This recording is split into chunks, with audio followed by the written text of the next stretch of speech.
नमस्कार, ये आकाशवाणी पटना है। अब आप खालिद रशीद से प्रादेशिक समाचार सुनिए। पहले मुख्य समाचार। केंद्रीय कैबिनेट का किसानों के हित में फैसला, धान समेत 14 खरीफ फसलों के न्यूनतम समर्थन मूल्य एमएसपी में वृद्धि को मंजूरी दी। प्रधानमंत्री नरेंद्र मोदी कल 2 दिवसीय दौरे पर बिहार आ रहे हैं। श्री मोदी कल पटना हवाई अड्डे के नए टर्मिनल भवन का उद्घाटन करेंगे। रोड शो में भी शामिल होंगे। पटना में कोरोना के 6 और संक्रमित मिले। संक्रमितों में एम्स की महिला डॉक्टर और 2 नर्सें भी शामिल। और राज्य के विभिन्न भागों में प्री मानसून बारिश का सिलसिला जारी। मौसम विभाग ने आज भागलपुर, बांका, कटिहार, किशनगंज और जमुई में भारी बारिश का ऑरेंज अलर्ट जारी किया। अब समाचार विस्तार से।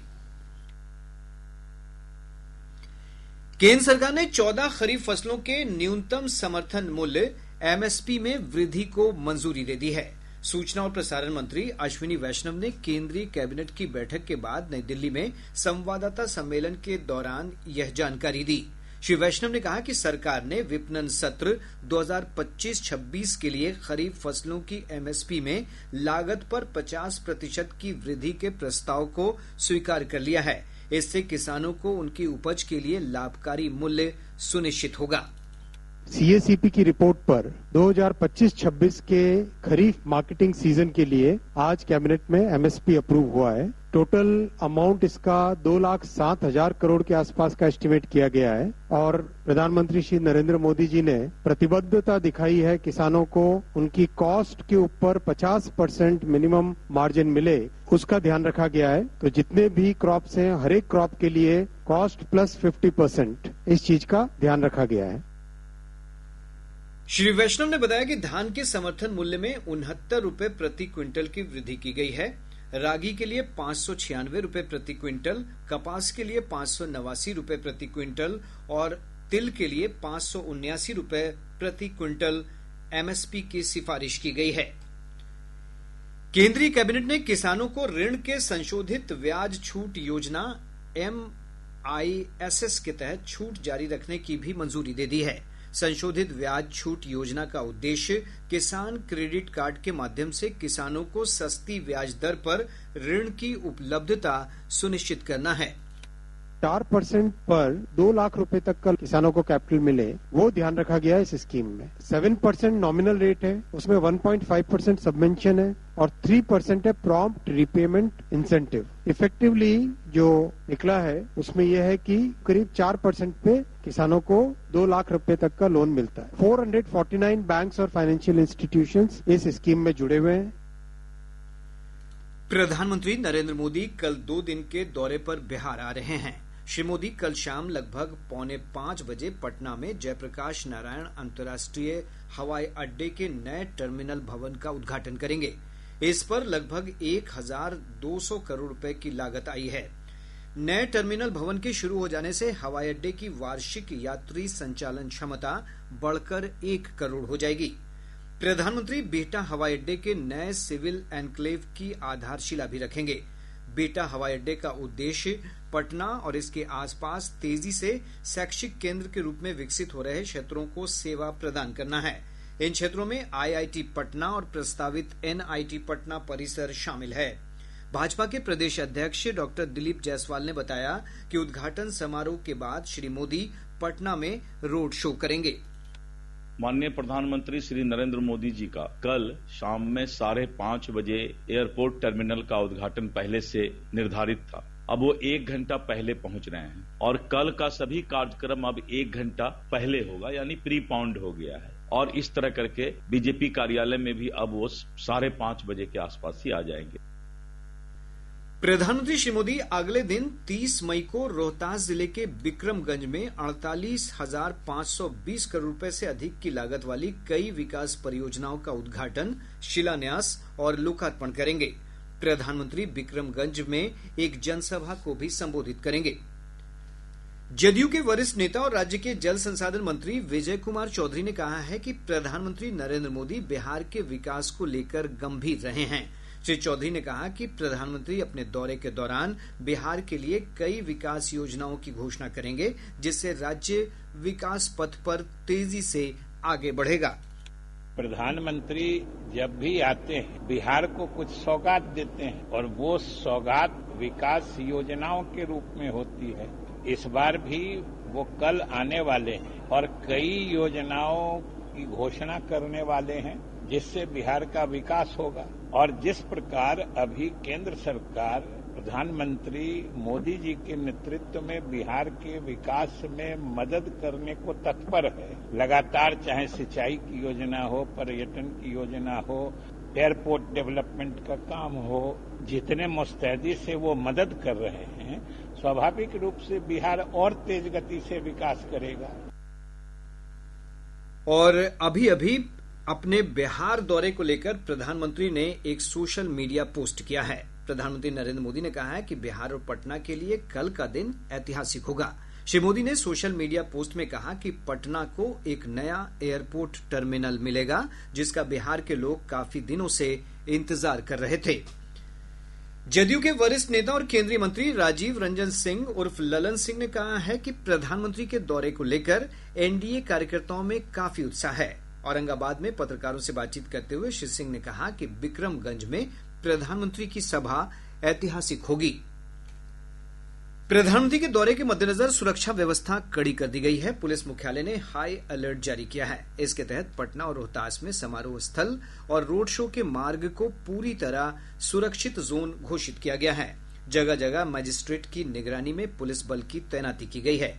प्रशासन ने एहतियात के तौर पर होटलों, अतिथि गृह, रेलवे स्टेशन, बस अड्डों समेत अन्य सार्वजनिक स्थानों पर सुरक्षा जांच बढ़ा दी है। इधर पटना में प्रधानमंत्री के रोड शो को देखते हुए यातायात व्यवस्था में भी परिवर्तन किया गया है। यातायात पुलिस अधीक्षक अपराजित लोहान ने बताया है कि 29 मई को शाम 4 बजे से रात 8 बजे तक बेली रोड पर सामान्य वाहनों की आवाजाही पूरी तरह प्रतिबंधित रहेगी। इस दौरान वाहनों का परिचालन डायवर्ट किया जाएगा। पटना हवाई अड्डे से उड़ान पकड़ने वाले यात्रियों को 3 घंटा पहले हवाई अड्डा पहुंचने की सलाह भी दी गई है।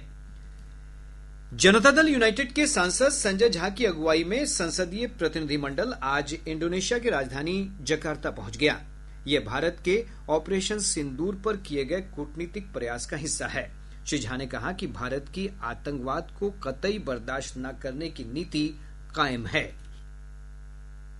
सारी पार्टी एक साथ खड़ी है इस लड़ाई में। देश में भी लोग मान लिया है कि एनफ इज एनफ हो गया। अब अगर इस तरह का घटना होगा तो हम केवल नोट एक्सचेंज नहीं करेंगे, इंफॉर्मेशन शेयर नहीं करेंगे, we will go deep inside and will hit you और हिट यू लाइक एनीथिंग। ये एक रिजॉल्व लेकर के गए हैं। दुनिया में भी हम लोग जाकर के यही बता रहे हैं। इधर भाजपा सांसद रविशंकर प्रसाद की अगुवाई में सभी दलों का संसदीय शिष्टमंडल रोम पहुंच गया है। यह शिष्टमंडल ऑपरेशन सिंदूर के संदर्भ में सीमा पार आतंकवाद के खिलाफ भारत का मजबूत और एकजुट संदेश पहुंचाएगा। प्रादेशिक समाचार आप आकाशवाणी पटना से सुन रहे हैं। ताजा समाचारों के लिए आप हमारे एक्स हैंडल AIR_News_ पर जा सकते हैं। पटना में कोविड के 6 और संक्रमित मिले हैं। इनमें एम्स की एक महिला डॉक्टर और 2 नर्सें शामिल हैं। इन सभी में सर्दी, खांसी और बुखार जैसे लक्षणों की जांच में रिपोर्ट पॉजिटिव आई है। अब तक 9 संक्रमितों के मिलने की पुष्टि हुई है। इनमें NMCH की 2 नर्सें भी शामिल हैं। इधर स्वास्थ्य विभाग सतर्क है और लोगों से कोविड प्रोटोकॉल के पालन की अपील की जा रही है। स्वास्थ्य मंत्री मंगल पांडे ने कहा है कि नया वेरिएंट घातक नहीं है। श्री पांडे ने कहा कि लोगों को घबराने की जरूरत नहीं है, लेकिन सतर्क और सचेत रहना आवश्यक है। पटना में कोरोना संक्रमितों के मिलने से प्रशासन ने प्रधानमंत्री के दौरे के दौरान उनके आसपास रहने वाले सुरक्षा कर्मियों और उनसे मिलने वाले लोगों के लिए कोरोना जांच आवश्यक कर दी है। शिक्षा मंत्री सुनील कुमार ने कहा है कि शिक्षकों के स्थानांतरण का अधिकांश मामला जून महीने के अंत तक निपटा दिया जाएगा। पटना में संवाददाताओं से बातचीत करते हुए श्री कुमार ने कहा कि शिक्षकों के लंबित वेतन का भुगतान भी शीघ्र कर दिया जाएगा। जहाँ तक स्थानांतरण का सवाल है, हमने पहले भी कहा था कि 2.5 लाख BPSC कहते हैं कि सक्षमता पास है, संख्या बहुत बड़ी है। फिर हमने कहा था कि हर हालत में जून के अंत तक सभी निराकरण हो जाएगा। शिक्षा मंत्री ने कहा कि दिव्यांग छात्र छात्राओं की बेहतर शिक्षा के लिए सभी संस्थानों में विशेष शिक्षक की नियुक्ति की जाएगी। नियुक्ति की प्रक्रिया अगले महीने शुरू होगी। स्पेशल टीचर्स का जो दिव्यांग छात्र छात्राओं को पढ़ाएंगे उसकी संख्या वैसे टीचरों की 7,000 से ज्यादा है और अनुकंपा पर भी 6,421 जो है दावेदार है उनको सीधे नियुक्ति होगी, जो अनुकंपा आधारित नियुक्ति है। वैकेंसीज निकलेगी स्पेशल टीचर्स की जो दिव्यांग छात्र छात्राओं को पढ़ाएंगे और वैसे हम लोगों ने 7,000 से ज्यादा। मौसम विभाग ने राज्य के विभिन्न भागों में अगले कुछ दिनों तक आंधी, बारिश और वज्रपात की स्थिति जारी रहने की संभावना जताई है। मौसम विज्ञान केंद्र पटना ने अपने पूर्वानुमान में कहा है कि अगले 24 घंटों के दौरान भागलपुर, बांका, कटिहार, किशनगंज और जमुई में कुछ स्थानों पर भारी बारिश की संभावना है।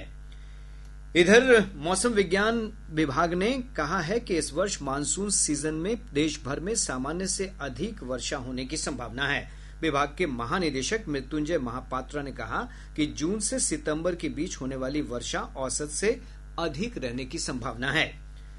राज्य सरकार ने खगड़िया जिले के मानसी अंचल के तत्कालीन अंचलाधिकारी प्रभात कुमार को अनिवार्य सेवानिवृत्ति पर भेजने का निर्णय लिया है। प्रभात कुमार पर पूर्वी चंपारण, लखीसराय और खगड़िया जिले में पदस्थापना के दौरान कार्य निर्वहन में लापरवाही, वित्तीय अनियमितता और कनिष्ठ कर्मियों के साथ अभद्र व्यवहार का आरोप जांच में सही पाया गया है। जदयू नेता और सकरा से पूर्व विधायक सुरेश चंचल तथा जदयू के राजनीतिक सलाहकार समिति के सदस्य परवेज मोहम्मद सिद्दीकी आज कांग्रेस पार्टी में शामिल हो गए। पटना स्थित कांग्रेस प्रदेश कार्यालय सदाकत आश्रम में आयोजित कार्यक्रम में प्रदेश अध्यक्ष राजेश राम ने इन दोनों को पार्टी की सदस्यता ग्रहण कराई। समस्तीपुर जिले के नगर थाना क्षेत्र अंतर्गत कोर्ट परिसर से आज 5 कुख्यात कैदी पुलिस हिरासत से फरार हो गए। अपर पुलिस अधीक्षक संजय कुमार पांडे ने बताया कि कोर्ट परिसर के हाजत में कैदियों के बंद करने के दौरान ये कैदी पुलिस को चकमा देकर फरार हो गए। और अब अंत में मुख्य समाचार एक बार फिर। केंद्रीय कैबिनेट का किसानों के हित में फैसला, धान समेत 14 खरीफ फसलों के न्यूनतम समर्थन मूल्य एमएसपी में वृद्धि को मंजूरी दी। प्रधानमंत्री नरेंद्र मोदी कल 2 दिवसीय दौरे पर बिहार आ रहे हैं। श्री मोदी कल पटना हवाई अड्डे के नए टर्मिनल भवन का उद्घाटन करेंगे। रोड शो में भी शामिल होंगे। पटना में कोरोना के 6 और संक्रमित मिले। संक्रमितों में एम्स की महिला डॉक्टर और 2 नर्सें भी शामिल। और राज्य के विभिन्न भागों में प्री मानसून बारिश का सिलसिला जारी। मौसम विभाग ने आज भागलपुर, बांका, कटिहार, किशनगंज और जमुई में भारी बारिश का ऑरेंज अलर्ट जारी किया। इसके साथ ही आकाशवाणी पटना से प्रसारित प्रादेशिक समाचार का ये अंक समाप्त हुआ।